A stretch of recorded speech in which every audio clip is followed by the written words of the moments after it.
Hello, everybody, and thank you for tuning in to the Liberty Report. With me today is Daniel McAdams. Daniel, good to see you. Good morning, Dr. Paul. Good. Another tragic event yesterday. Can't be anything good. Bunch of people getting killed over in Manchester in England. And innocent kids getting killed at a musical conference and, concert. It's just, it's just such a mess. It sounds like, the whole world's blowing up. If you put it into perspective, it isn't quite as bad, but for the people who suffer through this, it's bad. And of course, the big question is why does this happen? The first word out was a lone person doing this, and one person goes nuts and does this, and it may turn out to be, but then right away we hear, oh no, ISIS wants to get the credit. Mm-hmm. As if what's happened to the world, you want credit for this kind of stuff. Yeah. And the truth is, I don't think anybody knows yet, but they'll sort it out. But no matter how you look at it, it's very tragic. But it is one event that goes on. We've had several, not nearly this bad, in this country, but they're happening around the world. But there are other big events too. When thousands, hundreds of thousands, maybe even 1 million people killed in skirmishes and wars and things going on in the Middle East. Just look at the countries like Afghanistan and Iraq. I mean, it's a horrible mess. So this I think is part of it. But the big question is what should our immediate reaction be to this, and how do we put this in the proper perspective? Yeah, I think it's, as we discussed, it's part of the larger context, isn't it? I mean, it's part of the larger war of the U.S. and U.K. intervention in the Middle East. We saw very poignantly over the weekend, and we discussed it yesterday, President Trump's view that Saudi Arabia is our ally in the region, and Iran is the enemy, and Syria is the enemy, and by our allied relations, Russia is the enemy. So sort of a war on all those. I think that's a larger context. Do you think, or? Well, I do, and I think that's the big one. And we talked about it yesterday. That the aggressive nature against Iran is serious and dangerous, because that means they're against Assad and Syria, and they mention, this is necessary because they're bad people. But Trump didn't mention in his speech that, you're taking on Russia too. Yeah. So Russia is in this mix, and it's all part of that. But it does originate, I think, 15, 20 years ago. There's always been violence in the various religions, but I think the most recent violence actually, the first time I started paying attention to it was, when the Soviets were in Afghanistan. So we aligned ourselves with the radicals and actually promoted it. Our CIA got involved, and that was when we were helping the Taliban. It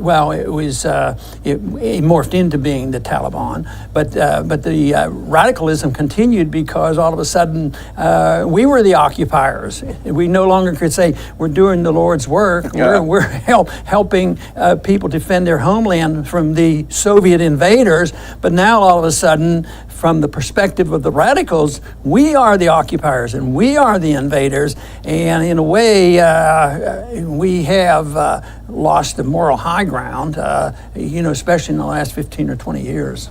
And think of this, people are making fun of it too, this crazy picture of Trump with his hands on this weird glowing bulb, along with the Saudi king and I think al-Sisi of Egypt. They're opening a center to fight religious extremism in Saudi Arabia. And of course, at least some people commented on the absurdity of this. But let's take the word for it, people who are saying that ISIS has claimed responsibility. Here's Trump right in the middle of Saudi Arabia promising a fight against extremism. But what is ISIS?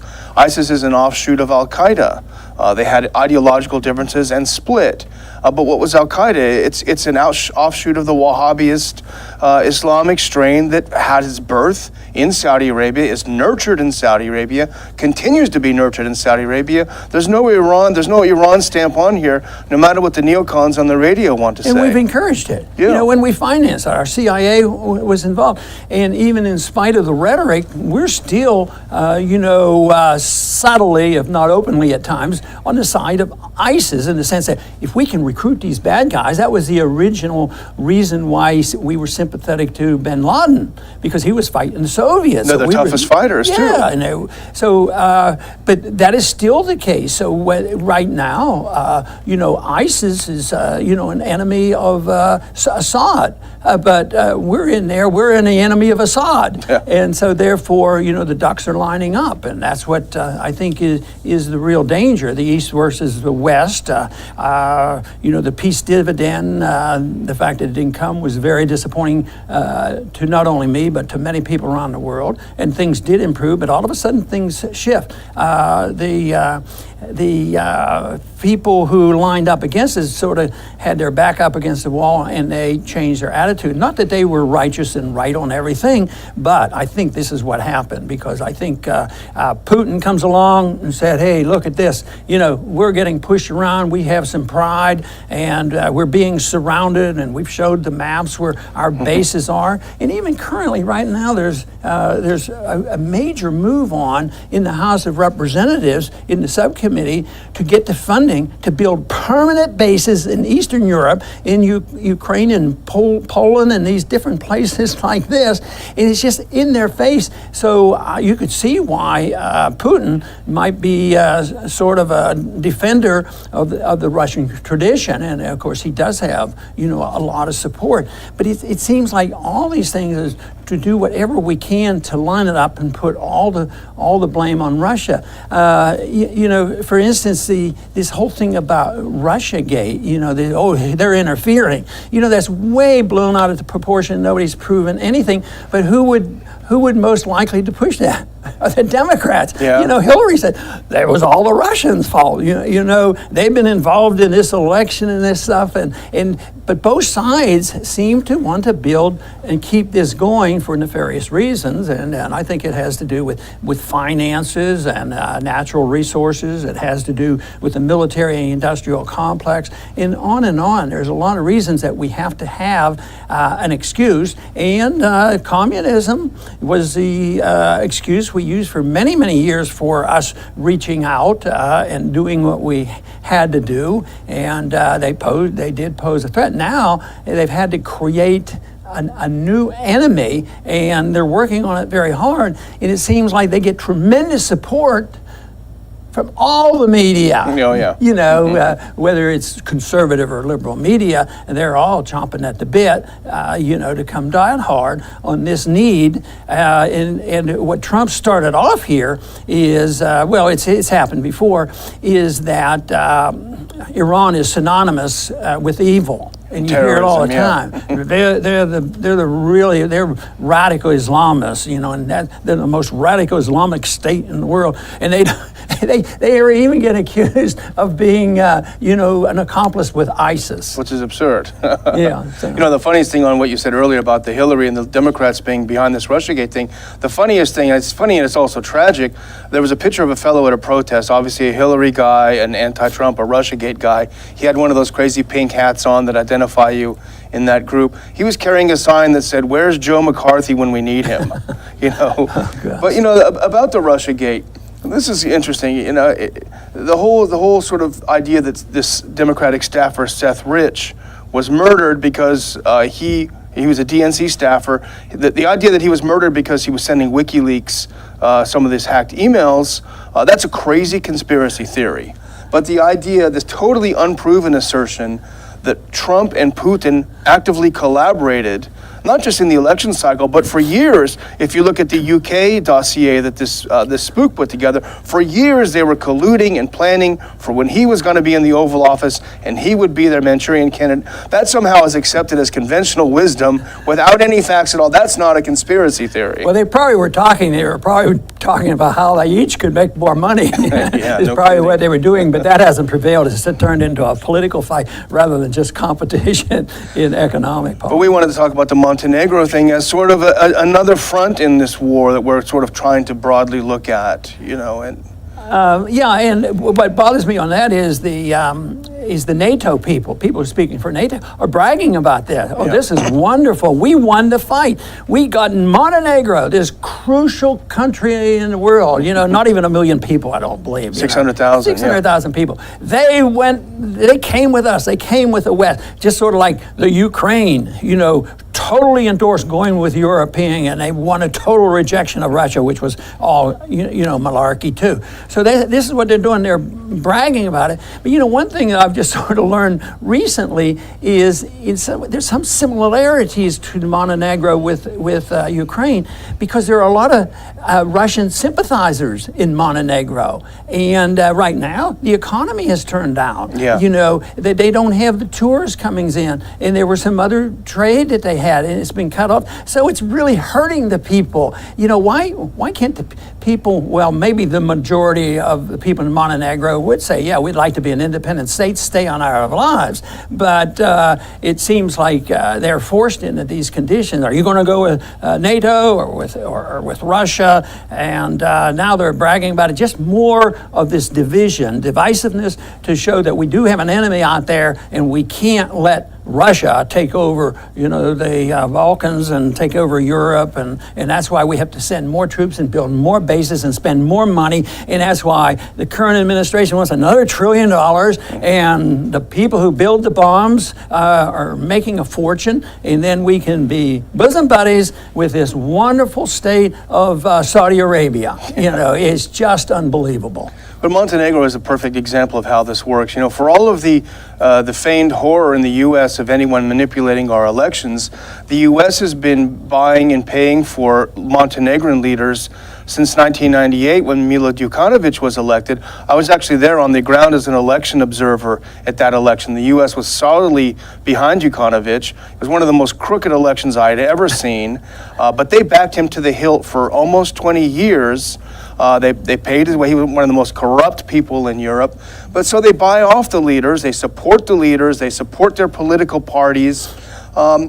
But the people in Montenegro are not in favor of NATO. They wouldn't have a referendum on it because they were afraid it would fail. Most people remember that it was NATO that actually bombed them back in 1999.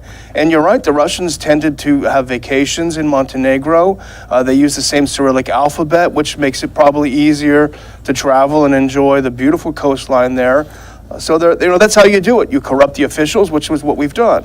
Well, we've been pretty close with Saudi Arabia for a long time, but I think after this recent weekend, we're closer than ever, which means that our already support for the Saudi war against Yemen, that will continue. We will be definitely on the side of Saudis. The Saudis control of the region over the Persians, and it'll be an Iraq-Persian deal. It's going to be a Sunni versus Shia war, and then of course it goes into be politically expansive when we start talking about Russia. But the thing that's now that they're talking about is what will Trump do when the pressure comes, and it's already started. I understand they've been having this discussion and pressure that they want that the Saudis want to rescind that law that's allowing 800 families that had family members killed on 9/11 that they will sue the government, which is sort of like a blatant, open statement that they were involved. Of course, most people now are believing that they very much were involved. There was special treatment from the very beginning. So now they're saying, get rid of that law. But, Trump can't get rid of the law. Maybe you can put a monkey wrench in it or something.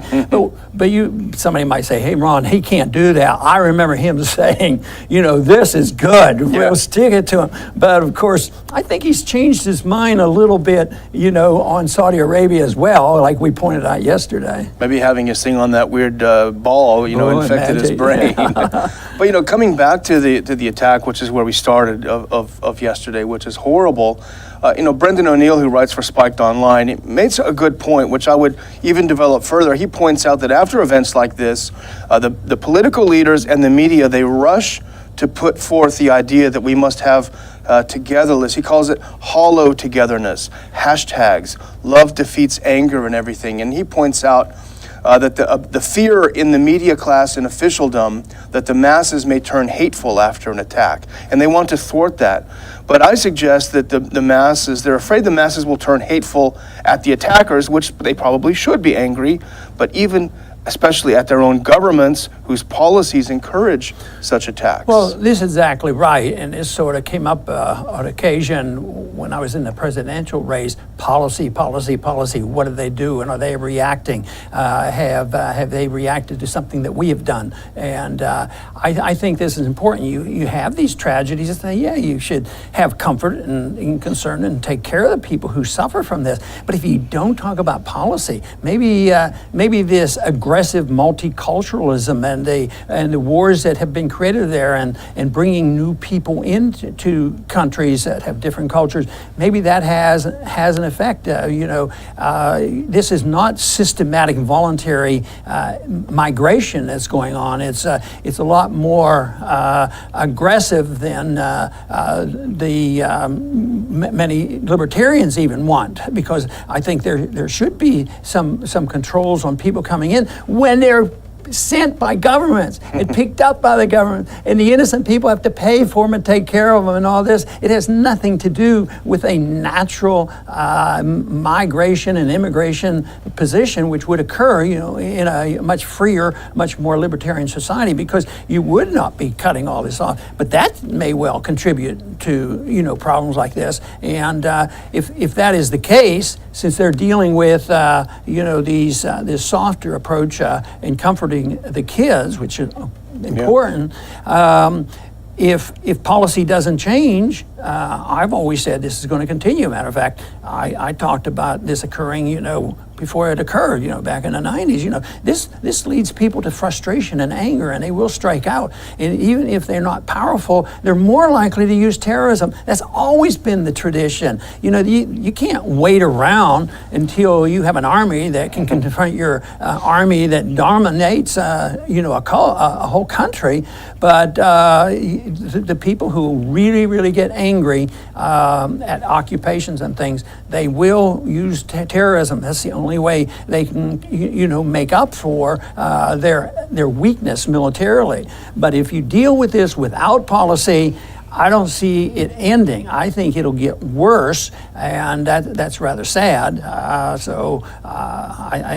unfortunately don't think it's going to end until our country goes bankrupt. But it sure is a mess. Here's why I think UK citizens should be angry with their government as well as the terrorists. The UK has been an enthusiastic supporter of U.S. wars in the Middle East. They've been an enthusiastic supporter of the regime change in Syria.